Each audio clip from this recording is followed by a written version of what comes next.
When did you first start having these sort of episodes of anxiety in darts? The first time I can remember was at an exhibition, and I think it was sort of the overwhelmingness of being around people. This was before I'd even been a professional or had played at the World Championships. I played an exhibition with Phil Taylor and Simon Whitlock and a few other good players, and I played Phil Taylor that night and I beat him. And that obviously for a young kid, that's pretty overwhelming. But I didn't think of it at the time. And then it obviously went to bed and woke up really early in the morning with sort of uncomfortable feelings in my chest.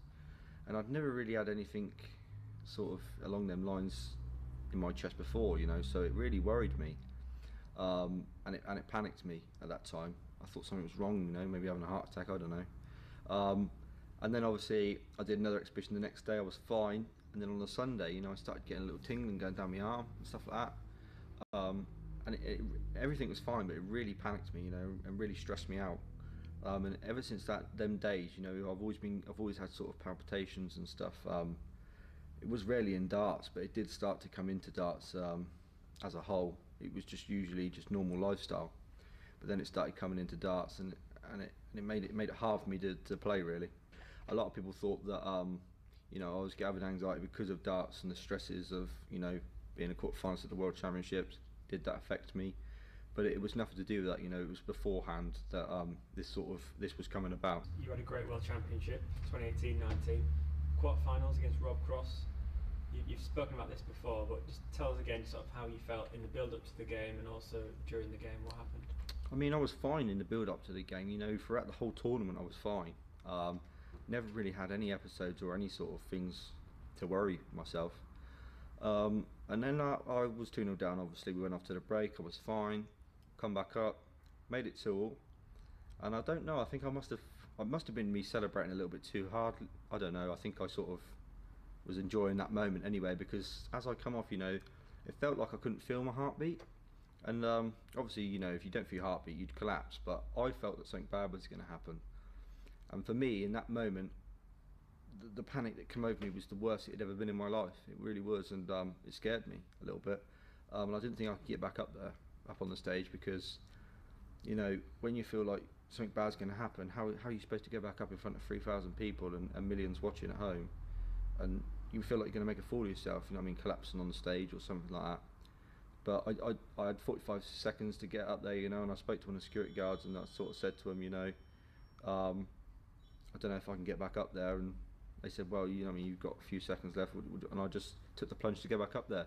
And for me, and I've said in plenty of interviews, that made me a champion. Maybe a leg in, I sort of forgot what was going on, and it was just more about get this done now. I mean, try and win as early as possible, and then we can get off the stage, and then we can see what's wrong. Yeah, if there is anything wrong, which obviously there wasn't. But it was just my main aim was to just get through the game. I want to see this game off, whether I lose or win. I don't want to be sort of one of them that actually retires and gives up from it, and I have to give the game away, because as most people know me, that's not in my nature. I never give the game away, I always try 100% every game, every leg, so it was a tough situation for me, but like I said, just to get through it, and it was huge for me. It really sort of made me feel like a true champion. I know that sounds a bit corny, but it did, I really sort of couldn't believe that I'd come from 2-2, feeling like I couldn't carry on a game, to winning 4-2, beating the second best player at that time in the world champion. The only time we'd ever lost. After everything I'd gone through, it was a great feeling to pull that one off. In terms of the anxious episodes, did you continue to have them? Were they worse? I would say they gradually got worse in the first 3 months. The results, I would be honest, wasn't good enough really. They were first round exits, second round exits, board finals at best, and I know I'm better than that, without sounding big-headed. I'm not big-headed at all, but I just know I'm better than what my results were showing. And it was all to do with what I was going through, but it's hard to take that plunge and be honest and tell everyone about it, because obviously it's a subject that not everybody sort of just comes out and says that they're struggling with. Looking to the future after that, I can tell my results have been much better since I've sort of admitted my problems. I've had a lot of good results, last 16s, quarterfinals, playing better. So the first 3 months, it was tough, it wasn't easy, and it was something that had to learn to get to grips with. And once I get these problems straightened out as best as I possibly can, I'm working on it, but as best as I can, you know, I can be a bit better player than I am now. So after the Euro Tour in Saarbrücken in April, you came out and made the admission about your struggles, and just tell us what made you make that decision in the first place. Well, the main thing that made me make the decision was the first I've already told you about an experience, but the second sort of experience I had was when I was playing against James Wade, and I was 5-2 up and playing okay, and then I took out a 149, I think, to make it 5-2 up, and then all of a sudden, you know, I felt this sort of strong palpitation coming on. You know, heart was beating fast. And it may be another bit of overwhelming sort of feeling that made me feel like that. I don't know, but I ended up losing the game because I just couldn't wait to get off the stage. You know, not that I wanted to walk off, I just couldn't wait to get off. You know, I was trying too hard to win in the end because I just wanted to get off because I felt something bad was going to happen again. And it was sort of a tough one, you know, because I should have won that game, and I come off, you know, and I just needed to implode and just let it all off my chest, really. It was one of them sort of situations where you really don't know what to do anymore. You know, you experienced two bad times of being up on a stage, and going through a lot of sort of stress that I've sort of explained. There's other times I've been up there and had no problems, you know. So it was one of them things where I just sort of was a bit hasty to say what I said. But people don't understand unless you've been through it. You don't understand what it feels like and how you deal with it. You know, I didn't even know nothing about anxiety or panic 24 months ago. I never even knew it existed. So for it to just come about and to realise that how many people go through it, you know, it made me think, you know, you can't just let it beat you and let it take over your life, because it's winning then, and I'm not going to let it win. And that's why I'm back playing, and I think I'm enjoying it more than I did when I first started, really. And it's something that will never go away. You know, you live with it now. It's unfortunately, I'm a young person, but unfortunately I've got to live with that for the rest of my life. But I've learned of ways to sort of battle it, and when I feel these feelings coming on, you know, what I need to do to stop them from getting worse, and it's been working. And I think that's key to the woman that I see. She helped me a lot.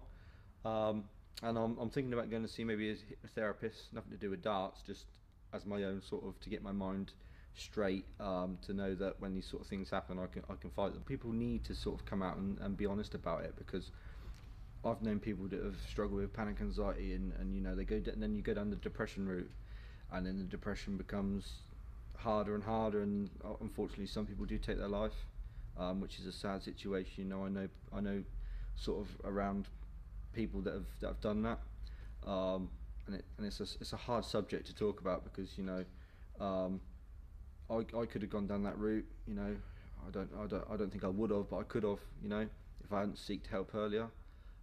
That's why I think it's very important for people to come out about it as soon as possible, because you've got to understand that you've got family and friends, and if you're limited to family and friends, you know, there's doctors, there's people you can speak to help you, you know, because it's something that you feel like you can't deal with, and that it's never going to go away, but it will do. You know, one of the good examples of it, you know, 6 months ago I almost thought I was going to give up darts and never play again. 6 months later, you know, I'm probably back at the World Championships and going to be back up on that stage. You know, I fought it off and I didn't let it beat me, and I think there's a lot of people that's going to be watching this out there that can relate to what I've gone through. And if I could say anything to them, is, you know, don't let it beat you, because there's plenty of life out there to enjoy yourself. There has been quite a few professionals come out and say, look, we've experienced what you've experienced. You're not your own kid, you know. Just keep your head up, and it's not something I want to hear, because I'd love everybody not to go through the things they go through. But it was reassuring to know that I wasn't the only one that was experiencing these things, because I did. You know, that's the whole reason why I didn't come out about it, because I thought I was the only one that was struggling. But then I realised, you know what, no I ain't. There's a lot of people that go through this, and there's a lot of professionals that have gone through it. Some top professionals, some of the lower professionals. So yeah, for me it was reassuring, and they helped me through the hard times. And I don't want people to see what I'm going through as a weakness, or in a way that I can't back him because he won't be good because he struggles with anxiety, because trust me, it'll make me a stronger person in the end. You know, once I iron it out properly and get myself back to, you know, 100%, I think I'll be 10 times the better player. than I was when I had it, because it's a tough experience to go through. You know, it makes your shell harder. You have a harder exterior, and I can deal with more pressure now. I think you can throw as much pressure at me as you want now, and I think I can handle it. And in the end, it's going to make me a stronger and better player. And the world's going to have to watch out, because I believe that I can make big waves in darts.